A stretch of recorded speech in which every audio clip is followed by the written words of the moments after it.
Avant de lancer l'émission, colonel, t'as ton billet d'humeur, non? Ouais, oui, j'ai 2-3 petites choses à dire.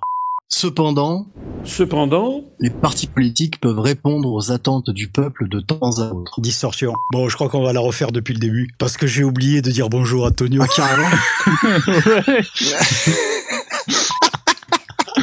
Allez, Oui, on se concentre. non, mais je suis là quand même. Ton discours, colonel, Oui. il commence par cependant. C'est parce que Ok, c'est un d'accord. extrait. Néanmoins. Non, mais je vais juste faire ça suffit. Chers amis, bonjour ou bonsoir, c'est Abba, le monteur du Cercle Richelieu. Aujourd'hui, donc, nouvelle émission de Genix. Exceptionnellement, je vais remplacer le colonel pour présenter l'émission, mais rassurez-vous, il est là, il est parmi nous. Je vais te dire pourquoi tu es là. Commande le passé, commande. Tu sais que le monde ne tourne pas rond sans comprendre pourquoi, mais tu le sais. Comme un implant dans ton esprit. Commande le présent, commande le passé. C'est ce sentiment qui t'a amené jusqu'à moi. Qu'est-ce que le premier catéchisme? Sais-tu exactement de quoi je parle? Tu honoreras le consommateur. De la matrice.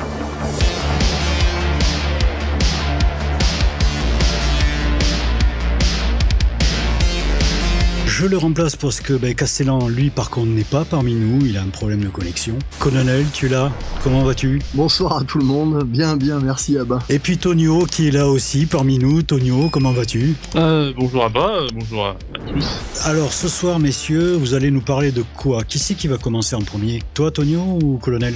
C'est quoi vos sujets, dites-moi? Alors, pour mon sujet, on va revenir un peu sur ce qui se passe aujourd'hui. On est au 31 mars et on a des manifestations, on a des poubelles dans les rues. Voilà, on va revenir sur ça. Allez, Tonio, on t'écoute. Bon, ce sujet des retraites, des manifestations, des agressions policières, tout ça, la plupart d'entre vous connaissez déjà une grande partie, probablement. Les faits, ouais. Déjà parce qu'on en a parlé la semaine dernière. Vous avez bien suivi notre émission, enfin la semaine dernière. Mais il y a quand même des choses à ajouter et des choses à mettre à jour. Par exemple, j'ai laissé supposer que le gouvernement trouverait probablement d'autres subterfuges que le 49.3. Bon, bref, je me suis trompé. Bref, et avec ça... Non, mais je suis pas d'accord. T'étais pas entièrement dans le faux, puisque ils ont tenté de nous faire une 10e vague du Covid. Ah oui, exact, c'est lui. Qui n'a pas marché. Donc, non, t'étais bon, moi je trouve. Oui, mais enfin, dans les faits, on a un 49.3 et on a aussi des rues infestées de poubelles, de manifestants et de policiers au casque de moto. Tout ça se confond parfois. Alors, on va pas revenir en détail sur chacune des exactions policières, sur chacune des manifestations, parce que bon, déjà ça a duré 3 heures, et surtout dans notre côté parce que les réseaux les relaient très très bien. Oui. On va essayer d'aller un peu plus loin dans les analyses. On va se demander aussi pourquoi on est aujourd'hui dans cette situation et comment ça se passe. Déjà, Madame Borne a osé utiliser le 49.3. Comme je le dis tout à l'heure, ça m'interpelle un peu, parce que certains diront que le gouvernement veut faire un effort, voilà, qu'on est en dictature. D'un autre côté, on a des manifestants, on parle quand même de 2 millions de manifestants en moyenne dans les rues, qui croient, pour la plupart, en une révolution, en une chute du régime, ou du moins qui l'espèrent. Parce que bon, ces violences policières, ces montagnes de poubelles, voilà, on sent l'odeur des changements de régime. Mais on sait aussi que la République est totalement machiavélique. On sait que elle suit des idées comme quoi le gouvernement doit se maintenir au-delà de l'intérêt général. Donc ça laisse à étonner qu'on soit dans cette situation-là aujourd'hui, si c'est une situation de révolution. Et surtout, pourquoi la République ajoute-t-elle de l'huile sur le feu dans ce temps de tempête? Bon, ça, il n'y a pas de réponse qui nous sont données, que ce soit dans les médias ou nulle part. J'avoue, j'ai pas trouvé de réponse. Parce qu'on peut supposer que tout cela était prévu donc par l'Élysée, mais est-ce qu'elle avait prévu que autant de Français sortiraient de chez eux? Et qu'est-ce que la République compte faire? En tout cas, on n'a pas l'impression que Macron, que Jupiter souhaite un retour immédiat. Alors, malgré ce qu'il dit, il n'apaise pas les tensions aussi facilement que ça. Au contraire, bon, il suffit de voir les discours de Macron et de sa clique pour s'en convaincre. Donc franchement, à moins qu'on ait des décideurs sur le cercle, que Colonel ou Abba soient dans les petits papiers du gouvernement, je ne pense pas qu'on trouve une réponse exacte ce soir. Non. Non, On mais peut supputer. Oui. Supputons, ouais. C'est les complotistes qui disent ça. Les mauvaises langues. Bon, dans un premier temps, déjà, on peut se demander pourquoi le gouvernement tient à cette réforme. D'aucuns diront que Macron fait ça pour son électorat, qui pour la plupart est déjà à la retraite depuis un certain temps. Mais bon, d'un côté, je pense que dans 5 ans, ils auront tout oublié, s'ils vivent encore. Et d'un autre côté, ça paraît étonnant pour un politique de s'acharner autant pour tenir ses promesses. L'argument de Macron, quand tu fais ses discours, c'est la défense de l'intérêt général. Mais on sait que la République, l'objectif de la République, n'est pas pour l'intérêt général des Français, mais pour la subsistance du système et de ces marionnettistes. Ouais, c'est du violent tout ça. Voilà. Oui, c'est clair. Alors pourquoi tout ça? Donc j'ai plusieurs hypothèses. La première, est-ce que l'État profond, est-ce que le gouvernement veut faire un French reset, c'est-à-dire une révolution qui serait menée donc par les bras du pouvoir pour faire un semblant de réorganisation d'ordre et de discipline, donner des fausses récompenses aux Français pour leur dire voilà, vous avez fait une révolution, vous avez gagné, maintenant vous allez être contents. En gros, donner l'idée que l'idée vient du peuple. Alors c'est une hypothèse qui semble peu probable, déjà parce que on n'est pas non plus dans une révolution qui me semble soit assez importante pour renverser le gouvernement. Je sais pas ce que vous en pensez, mais je pense pas que les vindications du peuple soient assez fortes pour justement qu'il y ait une chute du régime. Ouais, moi je vois les choses de la manière suivante, c'est que je vois le gouvernement qui est extrêmement violent. Ce que je vois, moi, c'est là-dedans un signe quand même d'extrême faiblesse de cette République-là, mais faiblesse à la fois faible, mais à la fois forte. Je voudrais pas arriver à citer Charles Maurras en disant que la République gouvernementale, mais elle défend bien, mais c'est ce qu'elle fait depuis depuis que la République est République. Après, les manifestants qui soient pas assez, ouais, effectivement. On n'est pas encore vraiment à l'insurrection. Non, on en est loin. On en est très très loin. Je fais juste une petite parenthèse, mais je lisais cet après-midi un article qui faisait écho aussi à une vidéo de Ligne Droite de Radio Courtoisie, en ce qui concerne les isolations des bâtiments et la rénovation des bâtiments. Ouais. Pour vous la faire courte, ça en revient en fait à interdire aux propriétaires d'un logement qui dépasserait une norme, vous savez, vous avez les normes énergétiques A, B, C, D, qui changeraient selon l'humeur de la Commission européenne, de l'interdire de vendre ou de l'interdire de louer. Ouais, mais comme la France est un pays de propriétaires encore, je me demande ce que ça peut faire à la longue. Vous voyez ? Donc c'est... alors que ça fasse monter une certaine colère, c'est ça que tu veux dire ? Exactement. Bon, après... Bon... Non, mais pour ce qui est de la vindicte populaire, je pense qu'il faut quand même rappeler un truc, c'est que cette histoire de réforme, la plupart des gens qui la contestent là, en ce moment, ont certainement d'intérêt, ça c'est pas évident, mais surtout, quelqu'un qui a la vingtaine d'années à peu près, des réformes, avant qu'il soit à la retraite, il va peut-être y en avoir 4 ou 5. Ouais. Cet événement n'est qu'un catalyseur de tout un tas d'erreurs commises par Macron, en l'occurrence, et par ses prédécesseurs, par une grogne populaire légitime, quelque part. C'est certain, on ne vit pas bien en ce moment, parce que finalement, les gens, en fait, c'est un peu ce que je dirais tout à l'heure, je m'avance un peu, mais... les Français, ils veulent juste vivre dignement, ils recherchent le bonheur de leur famille, le leur, etc. Et c'est tout. Et là, en ce moment, en fait, la promesse qu'il leur est faite n'est pas tenue. Mais je pense que le cran n'est pas assez serré. C'est-à-dire qu'en fait, effectivement, ça crée des tensions, mais pour tous les gens qui nous écoutent, etc., regardez autour de vous, ça fait grogner, mais ça projette pas encore, c'est pas assez violent pour que ça projette les gens en masse dans les rues. Même si c'est impressionnant ce qui se passe. Ouais, moi je suis bien d'accord. En réalité, c'est assez bénin. C'est à la fois dommage, mais d'un autre côté, rappelons que nous sommes royalistes et que la droite et la gauche ne nous intéressent pas. Et que tout leur cirque, que ce soit des gens de droite ou de gauche, ça sera toujours le même cirque. Je suis bien d'accord. Voilà. Donc oui, non, surtout, à mon avis, voilà. Oui, surtout pour citer Bainville, l'anarchie profite toujours à quelqu'un, souvent au grand et jamais au petit. Mais voilà. Ouais, tout simplement. Alors, moi je suis bien d'accord avec toi, colonel, je mettrai une nuance. Tu parles d'erreur de la part de Macron et de ses prédécesseurs. Moi, clairement, je parle de trahison et ils savent très bien ce qu'ils font. Il faut pas être dupe, hein. Non, mais alors quand je parle d'erreur, moi je parle d'erreur de com. Ah, de leur communication. Parce qu'en fait, effectivement, alors, parce qu'en fait, il y a 2 points de vue à prendre. Soit ils sont très nuls en communication, ce qui est pas exclu. Ouais. Soit au contraire, ils sont très forts en communication. Et leur objectif est de semer le chaos, comme le disait tout à l'heure Tonio, afin de créer une sorte de reset, une énième révolution colorée qu'ils piloteraient. Parce qu'en fait, là aussi, on entend parler de révolution en ce moment. Tous les gauches, là, ils sont à fond dans la révolution. Ils ont l'impression d'être revenus en 1789 et à tort, ils prennent... vous avez entendu les chants, Louis XVI, on lui a coupé la tête, Macron va te faire la même, etc. Ah ouais, ça m'agace, ça met à un point. Oui. Oui, ce sont des ignares, mais attention, ce sont des ignares parce que l'éducation nationale leur apprend à être des ignares. Hein. Ils ont aucune. Oui, c'est clair. Ils continuent à servir le narratif. Et du coup, si effectivement c'est ça qu'ils veulent, ça semer un chaos pour pouvoir asseoir un ordre encore plus totalitaire par-dessus, je pense que c'est très très bien joué ce qu'ils sont en train de faire. Ah oui. Parce que d'un côté, vous avez tous les gens un peu chauds, là, un peu énervés, ils sortent dans la rue, sont fichés, etc., machin, c'est parfait pour tout le monde. Je sais pas, regardez les vidéos, vous voyez les gendarmes en train de filmer tout le monde et marquer tout le monde. Oui, et puis donc surtout, t'as l'histoire des jets d'eau, là, qui ont des colorants. Ouais, c'est ce que j'allais dire, tout à fait. Donc déjà, il y a ça. Et puis, le reste du peuple, là, qui fait rien et qui subit cette majorité silencieuse, elle est résignée. Donc au final, c'est tout bénef pour le gouvernement de la République. Tout va très bien. Ah oui. Du coup, après, on ne peut que supputer. Après, on sait pas exactement. Oui, ben voilà. Mais tu vois, une erreur de communication d'un système qui compte autant de milliards dans la communication, ça paraît bizarre. Tu vois. Ouais, oui et non. Tu sais, alors je vais vous donner un exemple très concret du monde de l'entreprise. Il y a une marque très célèbre de fenêtres allemandes qui s'appelle Triba. Ils avaient pris Bigard à une époque pour pouvoir faire leur communication en France. Parce qu'en fait, la direction de Triba, c'est des Allemands, ils ont aucune compréhension de ce qui se passe en France, et le communicant a dit ne vous inquiétez pas, je vais m'occuper de tout, je prends Bigard.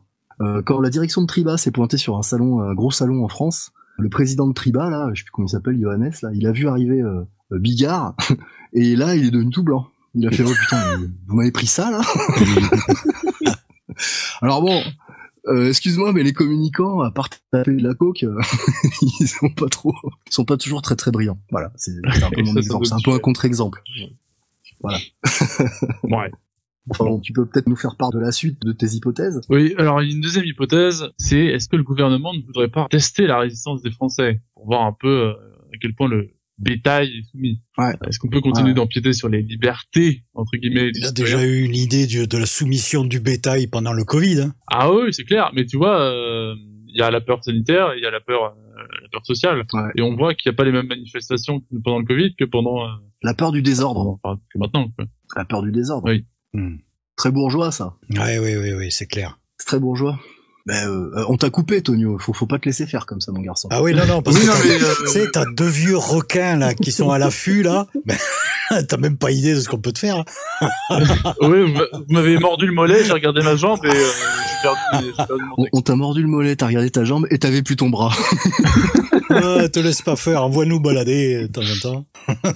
Oui, non mais en bref, qu'est-ce que vous pensez de cette idée? Parce qu'on parle du foncé moujon qui qui est une image qui est assez controverse ou pas. Alors moi la réflexion que j'ai à ce propos, bon déjà le terme moujon m'agace au plus haut point, mais bon bref, je trouve ça irrespectueux, même si nos contemporains sont parfois assez peu dignes de respect. C'est pas une raison pour pas les respecter. Mais au-delà de ça, quand on prend cette ligne, ce point de vue à dire oui, en gros ils se laissent balader, machin, etc. Mais c'est normal. C'est normal. Le peuple, si vraiment on reste droit dans nos bottes, le peuple il a rien à décider. Parce qu'il est pas fait pour. C'est comme ça. Et ça, on oublie très souvent de le dire. C'est une idée très révolutionnaire et très égalitaire que de croire que chacun, en fait, a le droit de porter sa pierre à l'édifice. Alors bien sûr, on pourrait nous rétorquer que nous, en faisant cette émission, c'est un peu ce qu'on essaye de faire. Cependant, je rétorquerai que peut-être que, ayant la culture que nous avons, nous ne sommes que des observateurs de la République, et sachant ce que nous savons sur ce qu'étaient nos rois et le système royal, moi, en aucun cas, je cherche à récupérer le pouvoir. Je n'ai pas la prétention, dans un système royal, d'être un noble grand décideur du royaume. Je ne suis qu'un humble lambda, un monsieur tout-le-monde qui m'occupe du cercle Richelieu et qui essaye d'apporter cette parole et remettre le roi et la religion catholique dans le cœur des hommes. Donc, ça s'arrête là. Mais oui, c'est clair. Après, je reviens un peu sur ce que tu disais, le fait qu'un sujet du roi n'apporte pas sa pierre à l'édifice. Bon, non, c'est pas totalement vrai. Je suis désolé, mais les conseils de village, les conseils de province, tout ça, t'as quand même une partie, même si non, mais ça empêche pas. Ça empêche pas. C'est au niveau local. C'est au niveau local que ça se passait. Voilà. Bien sûr, mais enfin, c'est quand même un édifice local. Oui, complètement. Oui, mais attends, ce dont je parle, ce sont les gens dans la rue qui commentent et qui voudraient en fait être chacun un président de la République. C'est comme si tout le monde voulait être un roi. Ça ne marche pas. Qu'au niveau local, il y ait les conseils de village, etc., les jurisconsultes, pas de problème. C'est pas du tout mon sujet. Mon sujet est de dire, toutes les 5 minutes, il y avait pas un type qui se pointait. Sire, c'est pas des conneries, faut vraiment qu'on vous parle. Faites pas le con aussi, rouvrez! Sur un réseau social, si ça avait existé, en disant Majesté, on en a gros. Maintenant, il faut nous écouter. Parce que là, on en a gros. On en a gros. Tu vois, non. C'est pas... tu le vois, le paysan au fin fond de l'Ardèche, nous sommes en 1493, il a son iPhone, et il est en train de tweeter Majesté, ça va pas, quoi. Parce que je vous dis, tout le monde s'en tamponne. Je gueule, je pourrais gueuler dans le cul d'un poney, ce serait pareil. Ouais, en soi, tu avais les cahiers de doléances, même s'il y en a pas, enfin, si, il y en a beaucoup, mais pas sur de longues périodes. On n'a plus beaucoup de traces de cela. Mais je suis désolé, t'as quand même plus de 60 000 caisses de cahiers de doléances sur la période 1789. C'est quand même des traces. Si, il y a des archives. Ouais. La majorité des cahiers de doléances ont été cramés pendant la Révolution. Oui, et après, vrai, sous l'Empire, ils ont servi à remblayer les routes de Napoléon. Excusez-moi, c'est pas parce qu'il reste 60 000 caisses que ça fait la totalité des cahiers de doléances depuis le 11e siècle, j'en sais rien. Vous voyez ce que je veux dire? Ça, en fait, malheureusement, on n'a pas tout le recul. Il faut faire un peu attention, je pense. C'est que de nos jours, les gens pensent qu'ils sont tous aptes à gouverner. On leur a tous fait croire cela. C'est faux. Oui. C'est peut-être choquant, mais c'est faux. Ils ne sont pas... moi le premier, vous aussi, et tous ceux qui nous écoutent, à moins que nous ayons parmi nos auditeurs un prince de sang qui a été éduqué depuis son plus jeune âge à gouverner le royaume de France, bah non, c'est pas vrai. Moi je préfère être un humble menuisier au fin fond de l'Ardèche, un sculpteur, peu importe, savoir que mon roi en fait est là ou mon seigneur est là pour veiller sur ma protection. Aujourd'hui, la proposition de la République française est alors tout à l'heure, tu parlais d'intérêt général. Ne pas confondre intérêt général et bien commun. Ah, bien sûr. En principe, la République est là pour assurer l'intérêt général, protéger ses citoyens, etc. Aujourd'hui, c'est un constat d'échec. Il ne les protège pas. Et donc, ce que nous vivons en ce moment, pour répondre à ta question, c'est bien l'échec total de cela. Ils sont en train de se dévoyer. Je pense même qu'il... mais je dirais plus que c'est un échec depuis 2 siècles et demi. Hein. Enfin, bon, oui, voilà, c'est pas parce que je suis royaliste que je dis ça, hein, pas du tout. Hein. Vraiment, c'est juste un constat. Hein. Non mais faut pas jeter non plus le bébé avec l'eau du bain. Je pense que dans les premiers temps de la République, il y avait encore des gens qui étaient pétris des valeurs de la royauté. Oui, absolument. À leur corps défendant. Absolument, oui, tout à fait. Ouais. Et petit à petit, l'œuvre républicaine a complètement dilué tout cela par la politique des partis, etc. Donc en fait, aujourd'hui, ce qu'essaye de faire Macron, c'est de mettre la cerise sur le gâteau, quoi. C'est la pierre tombale finale. Ouais, c'est ça. Moi, à mon sens, c'est ça. Puisque là, son histoire de 49.3, il y a un truc qu'il faut rappeler, c'est qu'en principe, c'est une injonction de l'Europe. Et Macron, en fait, n'a que le mot Europe à la bouche. Il veut faire de la France un lander. Alors, chers amis, c'est le moment de vous rappeler de cliquer sur le pouce en l'air si vous avez aimé cette émission, de vous abonner et de cliquer sur la cloche pour être averti de nos prochaines publications, de partager, de commenter. Tout ça est très important pour le référencement de la chaîne. Je rappelle aussi que vous pouvez nous rejoindre sur Discord et intégrer l'un des 17 cercles de gentilshommes. C'est l'occasion pour nous tous de nouer des liens dans le réel. Nous avons aussi tout un arsenal de réseaux sociaux sur lesquels vous pouvez nous suivre. Vous pouvez aussi nous soutenir sur Tipeee afin de nous aider à améliorer nos émissions. Tous les liens sont dans la description. Merci à tous. Tu sais que le monde ne tourne pas rond sans comprendre pourquoi, mais tu le sais. Tu parlais de pierre tombale, colonel. Moi, je parlerais plutôt d'urne funéraire. Oui, c'est vrai, il finit tout cramé. Mais d'urne, quand même. Tout cramé. Dans lequel on met un bulletin de vote. Ouais. Voilà. Elle est pas mal. C'est l'urne funéraire de... Donc, voilà, on a répondu à ta question, Tonio, tu penses, ou on s'est un peu éloigné? Je pense que tu as fait les deux. Donc, je vais tenter de ça. Et on a une troisième hypothèse qui n'est pas incompatible avec la deuxième. C'est, est-ce que l'État ne organiserait pas des faux espoirs dans l'optique de déstabiliser les mentalités? Bon, je vous ramène aux études que tu connais bien, Lionel, de l'Institut Tavistock, que tu nous as déjà présenté. En bref, est-ce que si le peuple croit à une période révolutionnaire qui va changer les choses et que finalement il ne se passe rien, je vous ramène 5 ans en arrière, les gilets jaunes, n'est-ce pas? Est-ce que ça peut être une optique du gouvernement de finaliser la destruction mentale et philosophique des français, simplement. Bah oui, de toute façon, il y a une guerre psychologique qui est menée contre les peuples, mais ça c'est vrai dans la majorité des pays. C'est-à-dire que tous ces gens sont au pouvoir, ils savent que leur pouvoir peut vaciller à tout moment, et les cabinets de conseil, parce qu'on parle toujours de McKinsey, etc., mais bon, il n'y a pas que McKinsey, hein. Je vous renvoie à un excellent site internet de la Round Corporation, qui est une émanation du Tavistock Institute, qui sont spécialisés dans tout un tas de secteurs de manipulation sociale, etc. Donc oui, effectivement, ils sont obligés, en fait, pour pouvoir gouverner... parce que, bon, ça va peut-être surprendre certains, mais la République est injuste, hein. Pour ceux qui croient que c'est non, sans blague. un truc génial. Sans blague. Non, mais il suffit pas de dire ça, mais oui. Donc, ils sont obligés d'utiliser tous les ressorts psychologiques possibles. Et en l'occurrence, ta dernière... en fait, sur tes 3 hypothèses, j'ai envie de dire que on est sur un cocktail des 3, en fait, bizarrement. Tu vois ce que je veux dire ?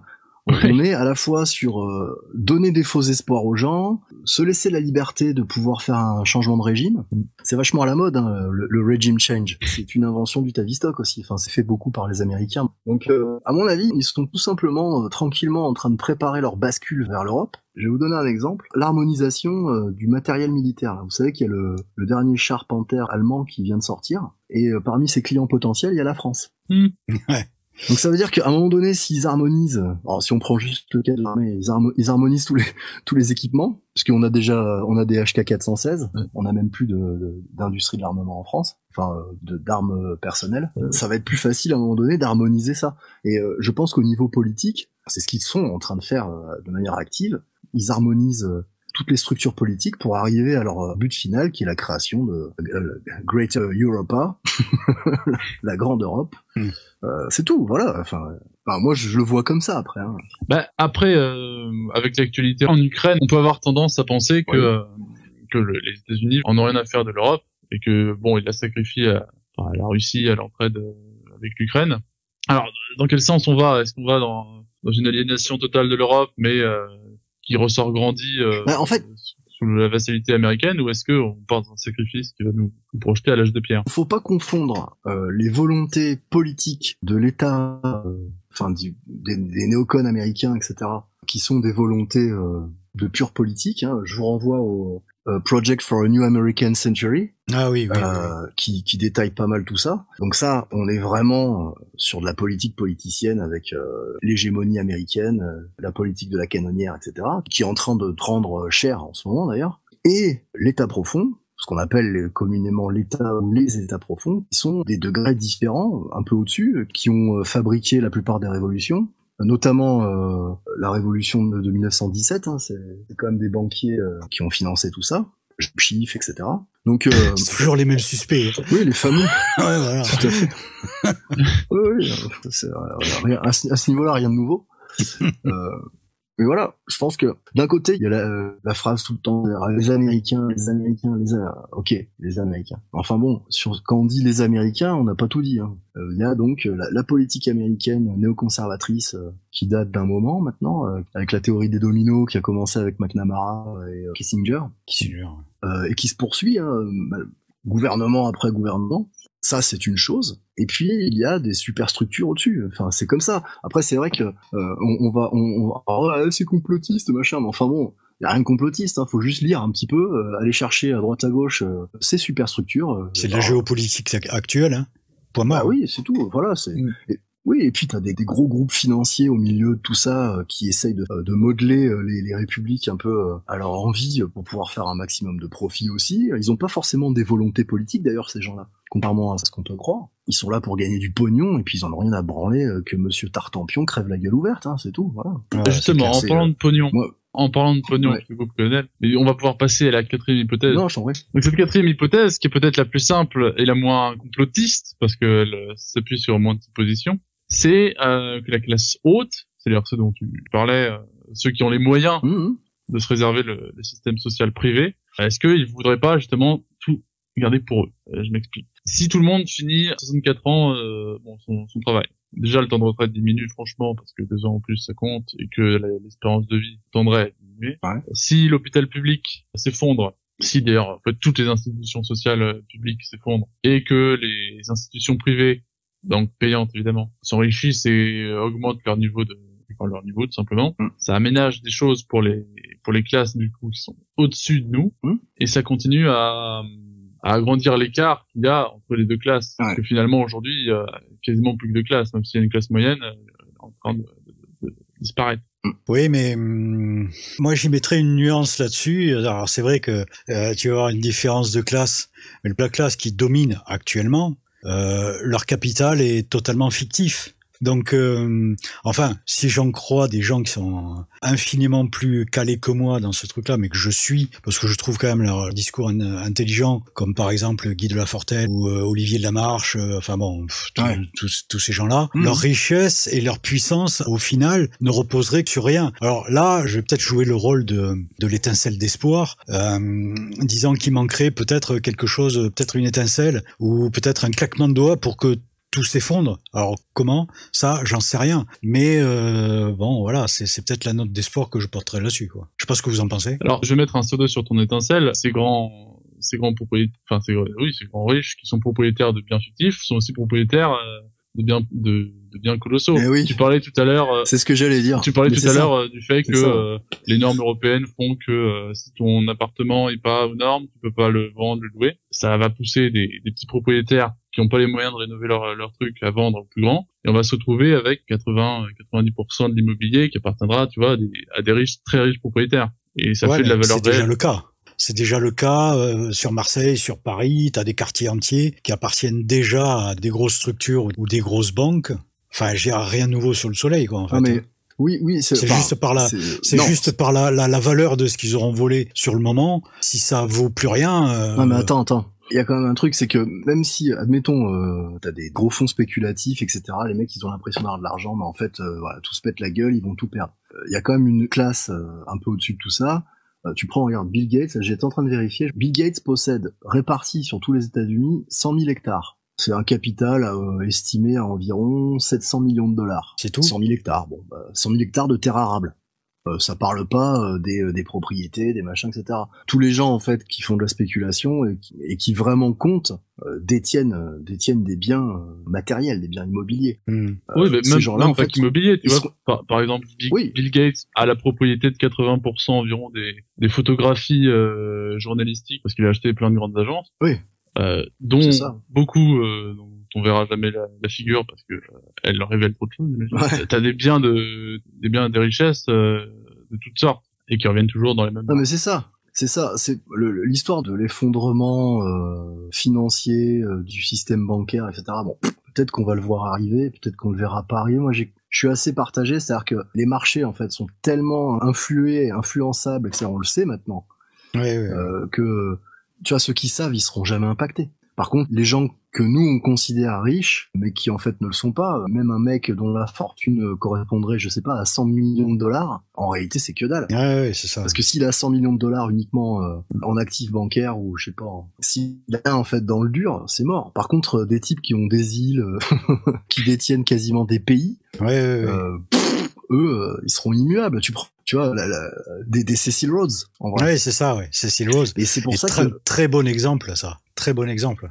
Ouais. Bah oui, c'est parmi les premiers au 19e siècle à initier ce truc-là. Ces espèces de gros capitaines d'industrie qui, au fil des siècles, sont toujours là. Donc, la mort de la classe en France, elle est très importante. Parce qu'elle permet, en fait, de créer à la fois une hyperclasse et une bande d'esclaves en dessous.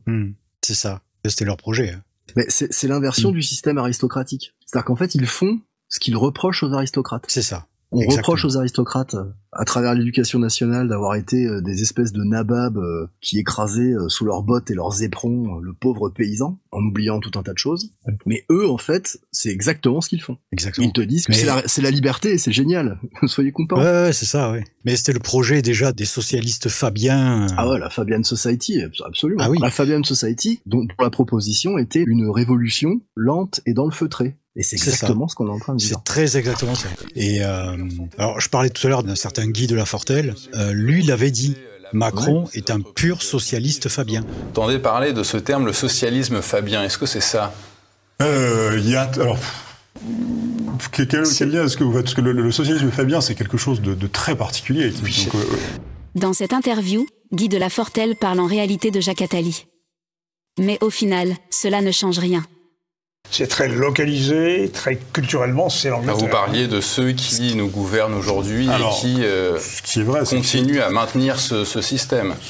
Ce qui est vrai, c'est que vous prenez Attali et Lagarde. Attali, c'est un pur socialiste fabien. Vous êtes... Alors, ce qui est sûr, c'est que dans le socialisme fabien, vous avez vraiment cette idée que... Vous avez un système de caste, en fait. La réalité du socialisme fabien, c'est que vous avez des gens qui savent, qui ont le droit, qui peuvent, et vous avez les autres. Vous avez les sachants. On est en plein dedans. Mais il faut pas le dire. Mais oui, on est en plein dedans, bien sûr qu'on est en plein dedans. Et je suis entièrement d'accord avec lui. Il est complètement dans ce mouvement. Clair. Mais il est pas le seul, hein. Trudeau, enfin, toute cette clique. Mais attends. Dans son staff, il a des gens qui étaient à la London School of Economics. Ouais, ben voilà. La London School of Economics a été fondée par la Fabian Society. Et moi, je me souviens avoir fait l'environnement d'une macroniste qui s'appelait Brune Poisson, je crois que c'est. Alors, c'est marrant parce que elle s'était présentée à la Circo qu'occupait précédemment Marion Maréchal là dans le sud. Ouais. Et quand Marion Maréchal s'était écartée de la vie politique, elle a repris la Circo, elle l'a gagnée en 2-2 parce que la nana, petite nana brune qui présentait très très bien, et elle avait fait une vidéo, les vidéos sont maintenant introuvables, c'est très très amusant. Et c'était ça, enfin. Alors une Française née, je crois à Washington, qui avait entendu l'appel du président Macron et s'était dit « Oh, c'est génial, je reviens en France » pour servir le président Macron. Mais entre-temps, elle avait été étudiante à London School of Economics et elle avait fait, dans son parcours universitaire, un projet d'écologie sur les rives du Gange sous la tutelle d'Areva. Oh putain. Ouais, tu vois le truc, ouais. Je vois le truc d'ici, ouais.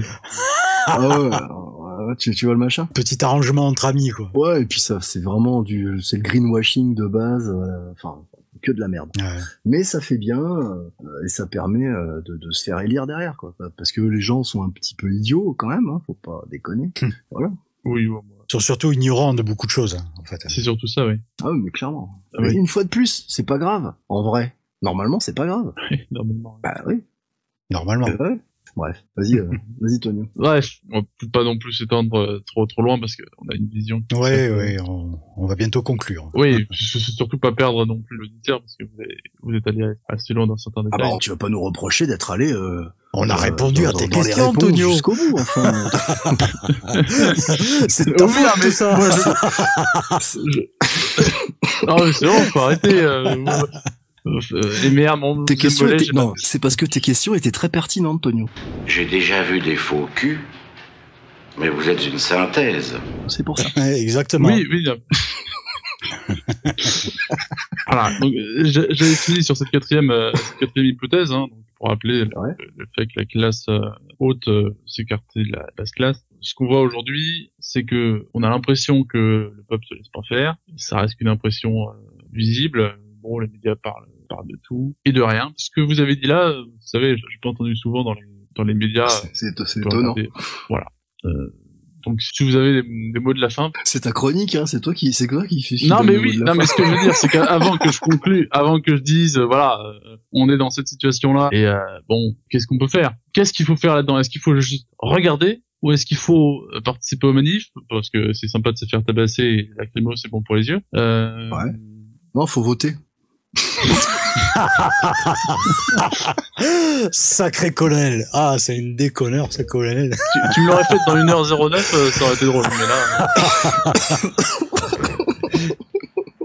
Non, mais ceci dit, moi, je suis pas trop pour cracher, entre guillemets, sur ceux qui vont sur les barricades. Parce que, enfin bon, après ça c'est mon opinion personnelle, c'est ce qui me permet de voir quand même qu'il y a encore dans ce peuple-là une certaine, je vais pas dire résilience parce que ça me gave, on en parle tout le temps là. Je suis d'accord avec toi, j'ai parlé l'autre fois que parler de résilience tout le temps là. Moi aussi ça me gonfle, mais j'ai pas réussi à trouver un autre mot pour le remplacer. Mais dire que bon ben voilà, le peuple français, le vrai peuple qui a envie de vivre, il est pas encore mort. Et pour moi c'est un indicateur de ça. Donc, il y a encore quelque chose à sauver, quoi. Ouais, il y a encore quelque chose peut-être à sauver. Ouais. Alors, je sais pas où est-ce que ça va nous mener. Je suis pas devin, donc bon. Moi, qui vivra verra. Hein. À la grâce de Dieu. À la grâce de Dieu. Oui. Ouais. tout ce qui peut foutre des cailloux dans les chaussures de la République me convient. Exactement. C'est con, hein. Et c'est ça, exactement. Voilà. T'as résumé ce que ma pensée. Maintenant, en fait. mais oui, mais je sais qu'on pense à peu près pareil. C'est triste d'ailleurs de faire une émission. Faudrait qu'on soit pas d'accord. Ouais, on s'ennuie. On est tout le temps d'accord entre nous. C'est pénible. Pour ceux qui nous écoutent, on voudrait des détracteurs, s'il vous plaît. Ouais, alors, voilà. remarque dans les commentaires, j'en ai passé certains. C'est sympa. Oui, en gros, votre émission sert à rien. Merci. Mais ouais, au moins, il y a quelque chose qui se passe. Alors, allez-y. Mais après, on a une position un peu précaire, j'ai envie de dire. Parce que la royauté, c'est pas la République. C'est-à-dire qu'en fait, aller se mêler à des gens de gauche ou aller se mêler à des gens de droite, ça ne m'intéresse pas. Que ce soit de Zemmour jusqu'à Mélenchon, en passant par tout l'arc républicain, je les vomis tous. En groupe et un par un. Alors je sais qu'il y en a qui vont sauter au plafond, mais moi...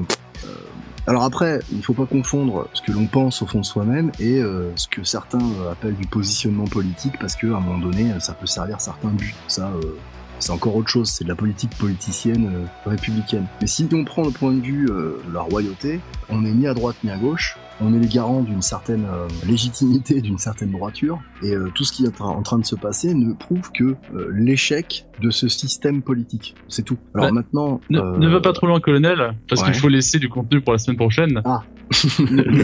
Non, ce que je voulais dire, si c'est pour aller sur les barricades et se faire ficher, j'ai envie de dire, attendez que le moment soit réellement venu. Ça je suis d'accord. Ce moment pourrait arriver. S'il n'arrive pas, il faudra continuer en fait à faire l'œuvre que nous faisons, c'est-à-dire que nous ou d'autres organisations royalistes font, c'est-à-dire édifier les gens, les remettre sur... Parce que en fait, curieusement, j'identifie la grogne actuelle, parce que les gens, et les gilets jaunes c'était la même chose, parce que les gens en fait manquent un roi. Ouais, il leur manque les Français, en fait, on leur a reproché de vouloir d'attendre tout le temps le personnage providentiel. Mais ce personnage providentiel, ils l'ont assassiné quand ils ont assassiné Louis XVI. Il va falloir que les Français se remettent de ça. C'est tout. Le jour où on aura un roi, bizarrement, ça se passera mieux. Maintenant, l'ennemi n'a absolument pas intérêt que tout cela existe. C'est la raison pour laquelle les mouvements royalistes sont invisibilisés ou classés à l'extrême droite. Moi, je suis désolé, les enfants, je suis pas à l'extrême droite. Moi non plus. Je suis pas à l'extrême gauche non plus. Je suis royaliste. Voilà, c'est tout. Exactement. Extrême chrétienté. Eh bien, ce sera le mot de la fin. Eh bien, on va se quitter là-dessus, colonel. Au revoir. Au revoir.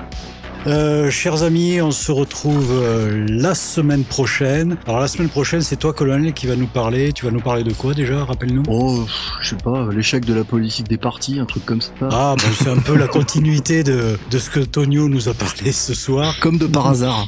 Comme de par hasard. Chers amis, je vous dis à la semaine prochaine. Protégez la foi catholique. Devenez royaliste. Et en attendant, vive le roi. Vive le roi, surtout que Dieu vous garde. Vive le roi, vive la France. Devenez royaliste.